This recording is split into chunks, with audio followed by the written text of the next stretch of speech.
YSR Congress party హయాంలో గ్రామీణ రహదారుల నిర్మాణం పనుల్లో జరిగిన భారీ అక్రమాలు, నిబంధనల ఉల్లంఘనపై కూటమి ప్రభుత్వం విజిలెన్స్ విచారణ ప్రారంభించింది. మాజీ మంత్రి పెద్దిరెడ్డి రామచంద్రారెడ్డి కుటుంబ సభ్యులకు చెందిన పిఎల్ఆర్ ప్రాజెక్ట్ సంస్థకు నిబంధనల విరుద్ధంగా వేల కోట్ల రూపాయల పనులు కట్టబెట్టడంపై రాష్ట్ర విజిలెన్స్ ఎన్ఫోర్స్మెంట్ విభాగం సమగ్ర విచారణ ప్రారంభించింది. ఈ మేరకు రాష్ట్ర పంచాయతీరాజ్ గ్రామీణాభివృద్ధి శాఖ డైరెక్టర్ జనరల్ కు విజిలెన్స్ విభాగం లేఖ కూడా రాసింది. గత ప్రభుత్వ హయాంలో కేటాయించిన గ్రామీణ రోడ్ల పనుల్లో సింహభాగం పిఎల్ఆర్ సంస్థకు దక్కాయి. మంత్రిగా ఉన్న పెద్దిరెడ్డి తన అధికారాన్ని అడ్డుపెట్టుకుని మౌఖిక ఆదేశాల ద్వారా ఇతర కాంట్రాక్టర్లను టెండర్లో పాల్గొనకుండా అడ్డుకునే ప్రయత్నాలు కూడా చేసినట్టు ఆరోపణలున్నాయి. జిల్లాకు 21 ప్యాకేజీల కింద సుమారు 1300 కోట్ల విలువైన 1200 రహదారుల పనులు మంజూరు కాగా, అందులో 1000 కోట్ల విలువైన 1100 రోడ్ల పనులు ఒక్క పిఎల్ఆర్ సంస్థకే కట్టబెట్టారు. ఈ వ్యవహారంపై గత నెలలో హైకోర్టు న్యాయవాది ప్రసాద్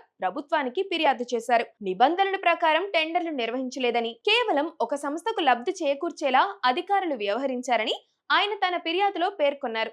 ఇప్పటికే అటవీ భూముల ఆక్రమణ, బుగ్గమఠం భూముల వ్యవహారంలో పెద్దిరెడ్డి రామచంద్రారెడ్డి కుటుంబంపై విచారణ జరుగుతుంది. దాదాపుగా 2 ఏళ్లు గడుస్తున్నా వాటిలో చర్యలు ఆయన వరకు రాలేదు.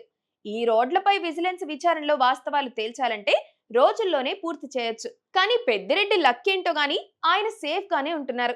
లిక్కర్ స్కామ్ లో మాత్రం మిథున్ రెడ్డి జైలుకెళ్ళొచ్చారు.